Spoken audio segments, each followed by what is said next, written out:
Hello everyone, welcome to brain engineers. आज हम आपके लिए जीके से, जनरल नॉलेज से रिलेटेड कुछ क्वेश्चन, इंपॉर्टेंट क्वेश्चन डिस्कस करेंगे। ये प्रीवियस ईयर एग्ज़ाम में बहुत बार रिपीट हो चुके हैं, आगे भी इन एग्ज़ाम में आने के चांसेस बहुत हैं।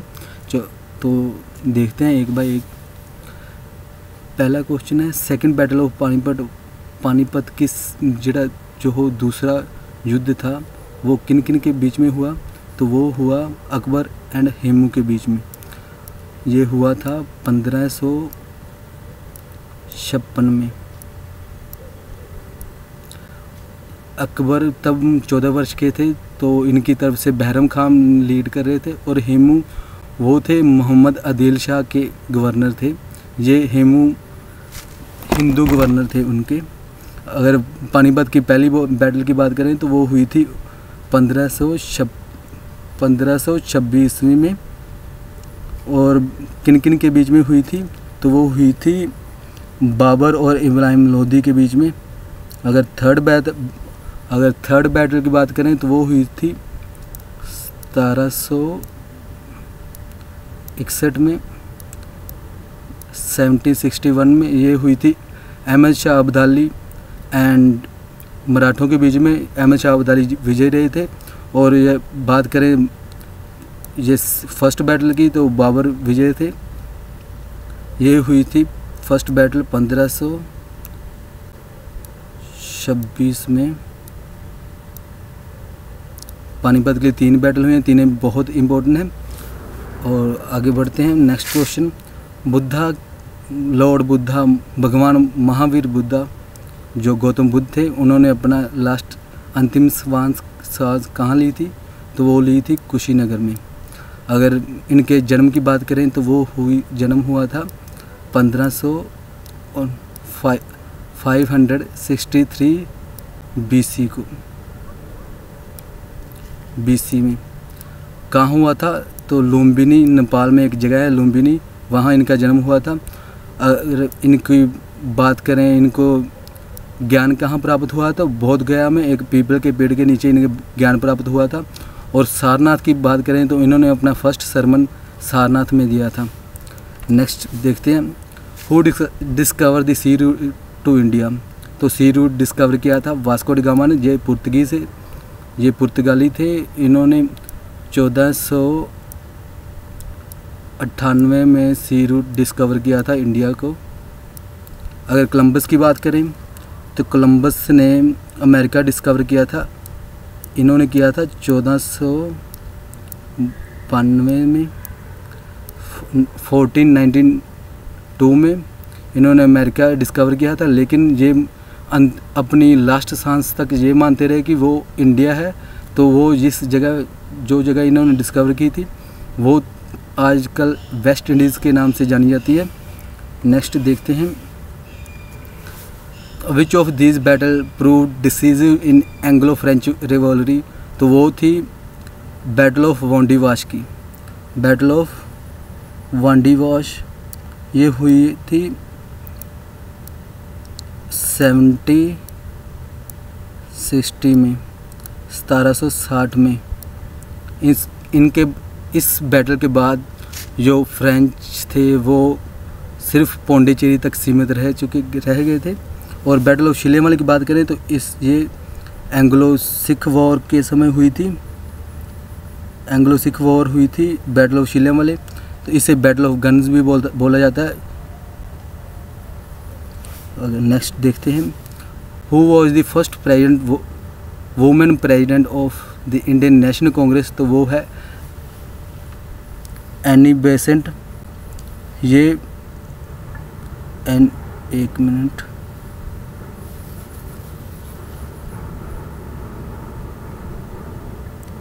ये है एनी बेसेंट। और 1917 का जो कांग्रेस सेशन हुआ था वो हुआ था कलकत्ता में। तो कलकत्ता में इन्होंने प्रधानगी की थी। ये प्रेसिडेंट थी। ये पहली वुमेन प्रेसिडेंट है इंडियन नेशनल कांग्रेस की। अगर पहली भारतीय महिला की बात करें तो वो है सरोजिनी नायडू। ये 1925 1925 जो कानपुर में हुआ कांग्रेस सेशन, उनमें इन्होंने ये प्रेसिडेंट थी। अगर नेक्स्ट देखें, महात्मा गांधी ने दांडी मार्च कहाँ से शुरू की थी, तो 12 मार्च 1930 को साबरमती आश्रम से महात्मा गांधी ने दांडी मार्च शुरू की थी। और ये ख़त्म कहाँ हुई, तो दांडी नाम की जगह की। अगर शुरुआत की बात करें तो ये साबरमती आश्रम से शुरू की गई थी। ये आश्रम गांधी जी ने बनाया था। अगर पोरबंदर की बात करें तो पोरबंदर में गांधी जी का जन्म हुआ था। और दांडी में जाकर जब ये दांडी मार्च ख़त्म हुई, 24 दिन लगे थे ये दांडी मार्च बनाने को, दांडी मार्च कंप्लीट होने में। और दांडी में जाकर इन्होंने साल्ट रूल ब्रेक किया था। नमक का जो कानून अंग्रेज़ों ने बनाया था ये तोड़ा था। और इसके बाद से सिविल डिसओबीडियंस मूवमेंट शुरू की गई थी। आगे देखते हैं, कैबिनेट मिशन इंडिया में कब आया था, तो ये आया था 1946 में। ये वहाँ के ब्रिटिश इंग्लैंड के पीएम जो थे लॉर्ड एटली, तो उन्होंने यहाँ इंडिया में कॉन्स्टिट्यूशनल रिफॉर्म लाने के लिए एक कैबिनेट मिशन इंडिया में भेजा। इनमें 3 लोग थे, एक थे अलेक्जेंडर, दूसरे Stafford Cripps and third Lawrence. Next देखते हैं, आर्टिकल 19 से 22 किसके साथ डील करते हैं, तो ये है फ्रीडम की। फ्रीडम, अगर 19 नंबर आर्टिकल की बात करें तो ये है right to certain speech and expression. इनमें हमें बोलने की आज़ादी, प्रेस की आज़ादी, ये इन्हीं में ही आते हैं। अगर 20 नंबर आर्टिकल की बात करें तो वो डील करता कि कोई भी आदमी जिसको एक जुर्म में पहले सज़ा मिल चुकी है, उसे बार बार एक जुर्म में, एक क्राइम में उसे बार बार सज़ा नहीं मिल सकती। ये 20 नंबर आर्टिकल है। अगर 21 नंबर आर्टिकल की बात करें तो वो है पर्सनल लाइफ एंड लिबर्टी का, आपको जीने का अधिकार है। अगर 21A की बात करें, 21A की, तो वो है 21A 2002 में ऐड किया गया था 82 अमेंडमेंट में। ये डील करता है राइट टू एजुकेशन। 14 साल के कम उम्र के बच्चों को आधुनिक शिक्षा का अधिकार है। अगर 22 नंबर आर्टिकल की बात करें तो ये अरेस्ट एंड डिटेंशन, माने आपको कोई भी बिना अपील दलील आपको कोई भी गिरफ्तार नहीं कर सकता, ये इसके साथ डील करता है। अगर राइट टू इक्वलिटी की बात करें तो ये 14 नंबर आर्टिकल से 18 नंबर आर्टिकल आते हैं। अगर राइट अगेंस्ट एक्सप्लॉयटेशन की बात करें तो ये हैं 23 एंड 24 नंबर आर्टिकल। अगर कल्चर एंड एजुकेशनल राइट की बात करें तो 29 एंड 30 नंबर आर्टिकल हैं, ये डील करते हैं इसके साथ। नेक्स्ट देखते हैं, मिनिमम एज लोकसभा मेंबर बनने के लिए मिनिमम एज कितनी होनी चाहिए, तो वो है 25 साल। अगर राज्यसभा के मेंबर की बात करें तो वो 30 ईयर। अगर आपको प्रेसिडेंट बनने के लिए एज पूछें तो वो है 35, मिनिमम एज 35 होनी चाहिए। अगर लोकसभा की बात करें तो ये लोअर सदन है संसद का, पार्लियामेंट का, और इसके अधिक से अधिक 550 मेंबर हो सकते हैं। अगर नेक्स्ट क्वेश्चन है, कलिंगा वार कब हुई थी, तो ये हुई थी 261 BC में। ये इस युद्ध के बाद अशोक ने लड़ाई लड़ना छोड़ दिया था और बौद्ध धर्म अपना लिया था। अगर अशोक की बात करें तो ये मौर्य वंश के थे। मौर्य वंश की नींव चंद्रगुप्त मौर्य ने रखी थी, चंद्रगुप्त मौर्य ने। और फेमस कटोल्या वो चंद्रगुप्त मौर्य के समय थे। नेक्स्ट देखते हैं, Hunter commission the Hunter commission appointed by viceroy to probe, ये किस लिए हंटर कमीशन किस लिए अपॉइंट किया गया था, तो वो था जलियांवाला बाग ट्रेजिडी को, जो जलियांवाला बाग ट्रेजिडी हुई थी उसके सर्वेक्षण के लिए ये किया गया था। ये उस समय के जो वाइसराय थे चेम्सफोर्ड, उन्होंने ये अपॉइंट किया था, और चेम्सफोर्ड ने अपॉइंट किया था। ये 1919 में अपॉइंट किया गया था। 1919 में जलियांवाला बाग ट्रेजिडी हुई थी। दरअसल उस समय 1919 में रॉयल्टी एक्ट पास हुआ था, जिसके तहत आपको बिना अपील दलील किसी को भी गिरफ्तार किया जा सकता था। आपका जो हैबेस कॉर्पस रिट था वो खारिज कर दी थी, उस समय अबॉलिश कर दी गई थी। तो इसके तहत आपको किसी अपील दलील के बिना आपको जेल में बंद किया जा सकता था। तो इसी के तहत doctor Satyapal and doctor Saifuddin Kitchlew को 10 अप्रैल 1919 को गिरफ्तार कर लिया गया था।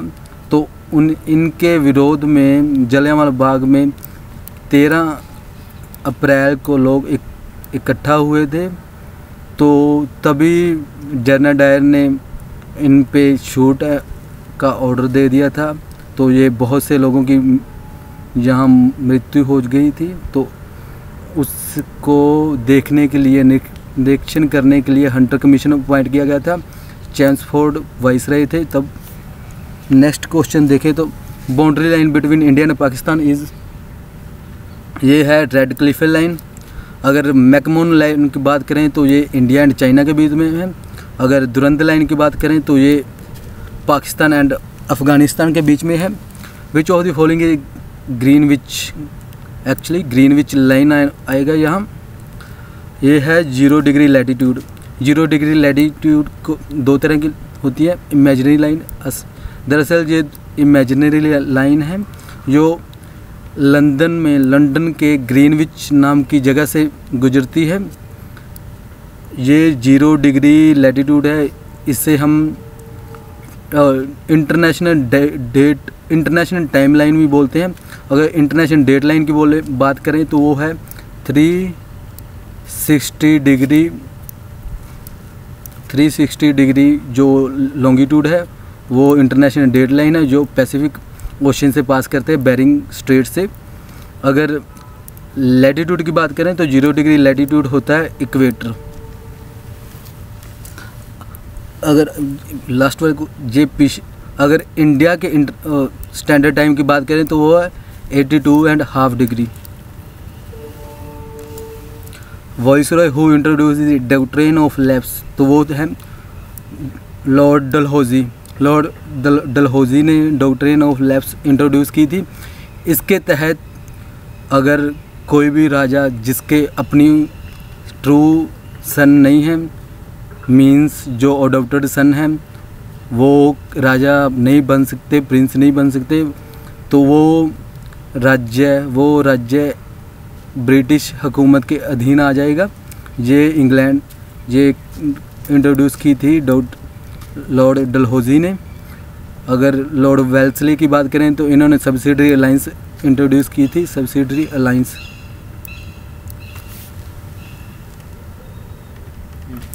और जो निज़ाम थे हैदराबाद के, ये इन्होंने सबसे पहले एक्सेप्ट की थी सब्सिडरी अलाइंस। अगर डॉक्ट्रिन लैप्स की बात करें तो 17 राज्य इसी के तहत पहला राज्य था जो डॉक्ट्रिन ऑफ लैप्स के तहत डलहौजी ने एनेक्स किया था। जो फेमस महारानी ऑफ झांसी आपने सुना होगा, वो भी इसी का शिकार हुई थी और झांसी को भी इसी के तहत एनेक्स किया गया था। Next, first Mughal to get pension from Britisher, तो ये है शाह आलम II। अगर औरंगजेब की बात करें तो इन्हें हम जिंदा पीर भी बोला जाता है। नेक्स्ट देखें तो who was the first Peshwa, first Peshwa कौन थे, तो वो है बालाजी विश्वनाथ। अगर सेकंड की बात करें तो वो इनके सन बाजीराव एंड थर्ड थे नाना साहेब जो बाजीराव के बेटे थे, और रघुनाथ राव ये भी बाजीराव के बेटे थे। और 1713 में ये बने थे बालाजी विश्वनाथ पहले पेशवा 1713 में बने थे। नेक्स्ट क्वेश्चन है प्रिंटिंग प्रेस इंडिया में कौन लेकर आए थे, तो वो पुर्तगीज़ थे। और 1556 में पहली प्रिंटिंग प्रेस गोवा में पहली प्रिंटिंग प्रेस बनी थी, ये पुर्तगीज़ लेकर आए थे। और एक बात, पुर्तगीज़ अपने साथ तंबाकू भी लेकर आए थे, तंबाकू भी इंट्रोड्यूस इंडिया में पुर्तगीज़ ने किया था। Next which planet is dwarf planet, तो वो है ये प्लूटो। ये 2005 के बाद इन प्लूटो से प्लैनेट का स्टेटस छीन लिया गया है, और इंटरनेशनल एस्ट्रोनॉमिकल यूनियन ने 2005 के बाद प्लूटो को ड्वार्फ प्लैनेट का दर्जा दिया है। अगर अब बात करें तो हमारे सोलार सिस्टम में सिर्फ 8 प्लैनेट हैं।